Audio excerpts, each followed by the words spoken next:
Chowpatty style panipuri खायची आहे, पण ते बनवायचं म्हणजे खूपच तयारी करावी लागते आणि वेळ नाही आहे, पण पाणीपुरी मात्र खायची आहे. तर आज फ्रेंड्स तुमचा हा जो प्रॉब्लेम आहे तो मी सॉल्व करणार आहे. मी वापरणार आहे इथे इन्स्टंट चटणीची पाऊच. त्याच्यामुळे अगदी चटपटी चौपाटी स्टाईल पाणीपुरी 10 ते 15 मिनटातच तयार होते. नक्की ट्राय करून बघा. ही रेसिपी तुम्हाला नक्की आवडेल. अगदी झटपट बनते आणि खायलाही खूप चटपटीत असते. एकदा बनवाल तर पुन्हा पुन्हा नक्की बनवाल आणि जर तुमच्याकडे पाहुणे येणार असेल तर तेही खूप खुश होतील ही पाणीपुरी खाऊन. तर चला पाहूयात याची रेसिपी. नमस्कार. आज शेअर करते तुमच्यासोबत झटपट बनणाऱ्या पाणीपुरीची रेसिपी. त्यासाठी पहिलं मी घेणार आहे इथे हे वाटाणे. स्वतःला पण शिजवून घेणार आहोत. ॲड करणार एक मीडियम साईजचा बटाटा. सो हे बघा इथे वाटाणे बटाटा शिजवून घेणार आहे. ॲड करूयात पाणी आणि छान असं शिजवून घेणार आहे आपण. हे हळद ॲड केलेली आहे, मीठ ॲड करणार आहे चवीनुसार आणि कुकरला लावून 5 ते 7 शिट्या करून घ्यायच्या आहेत. वाटाणे आणि बटाटे मऊ शिजू द्यायचे आहे. आता इथे आपण तयार करणार आहोत तिखट पाणी. इतर वेळेस काय होतं ना, हे पाणी तयार करताना खूप वेळ लागतो, पण हे झटपट बनवायचं आहे. सो 1 लिटर पाणी घेतलं आहे, त्याच्यात ॲड करत आहे मी एव्हरेस्टचा पाणीपुरी मसाला आणि ही आहे रुचिराची चौपाटी पाणीपुरी चटणी. तिखट चटणी असते ही. सो अंदाजानेच तुम्ही ॲड करा जेवढं तिखट तुम्हाला हवं आहे ते. आणि त्याच्यात पॅकेटवरती प्रमाण दिलेलं असतं. सो हे मी ॲड केलेलं आहे आणि ॲड करणार आहे चवीनुसार मीठ आणि बुंदी.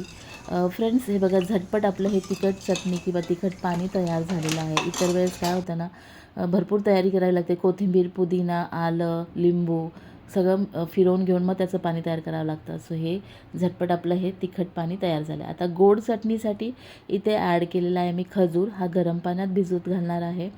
ही सुद्धा मी झटपट तयार करणार आहे एकदम इन्स्टंट पद्धतीने. त्याच्यानंतर गूळसुद्धा मी गरम पाण्यात भिजवून घेणार आहे, त्याच्यामुळे झटपट तो विरघळेल पाण्यामध्ये. हे बघा गरम पाणी ॲड केलेलं आहे आणि गरम पाण्यामुळे काय होतं ना, खजूरसुद्धा मऊ होतो पटकन. स्वतः खजूर छान भिजलेला आहे, त्याच्यामुळे आता त्याची पेस्ट करून घेणार आहे. ही बघा छान अशी पेस्ट तयार झालेली आहे. ही पेस्ट आता आपण एका भांड्यामध्ये काढून घेऊयात आणि जो गूळ आपण गरम पाण्यामध्ये भिजत घातला होता त्याचं पाणी तयार झालं आहे, ते पाणी या पेस्टमध्ये खजुराच्या ॲड करायचं आहे. बघा आता ॲड करत आहे. मिक्स करून घेऊयात आणि चवीनुसार त्याच्यात ॲड करणार आहे साधं मीठ आणि काळं मीठ. काळ्या मिठामुळे ना आता एकदम अशी चटपटीत चव येते या चटण्यांना. सो आणि जिरा पावडरसुद्धा ॲड करायची आहे.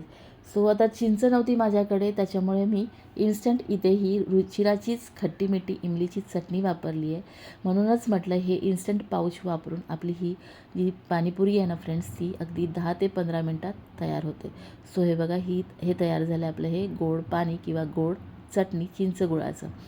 सो ही चटणी तयार झाली आहे. आता पुऱ्यासुद्धा मी ह्या ज्या मिळतात फ्राय करण्यासाठी त्याच आणलेल्या आहेत आणि छान आता ह्या सगळ्या मी तळून घेणार आहे. अशा प्रकारे जर तुम्ही ही पाणीपुरी बनवलीत ना तर तुमच्या घरच्यांना सगळ्यांना आवडेल आणि पटकन बनते. सो कधी तुमच्याकडे पार्टी असेल, गेस्ट येणार असेल तर अशा प्रकारची तयारी आधीच करून ठेवली तर अवघ्या 10 ते 15 मिनटात ही पाणीपुरी तयार होते. हे बघा रगडासुद्धा तयार आहे आणि फ्रेंड्स ही तयार झाली आहे आपली मस्त चटपटीत चौपाटी स्टाईल पाणीपुरी. दिसते ना अगदी खूप सुंदर आणि चवीलाही खूप भारी आहे. नक्की ट्राय करून बघा. ही रेसिपी तुम्हाला नक्की आवडेल. सो आता ही पाणीपुरी मी बनवून घेत आहे खास तुमच्यासाठी. पहिली पाणीपुरी स्वतः पुरी फोडून घेतली, छान असा रगडा ॲड करून घेऊयात. त्याच्यात ॲड करणार आहे हे गोड पाणी थोडंसंच, जशी तुम्हाला पाहिजे तशी तुम्ही बनवू शकता. हे तिखट पाणी आणि वरून थोडासा कांदा. क्या बात आहे, एकदम चौपाटी स्टाईल चटपटीत पाणीपुरी तयार.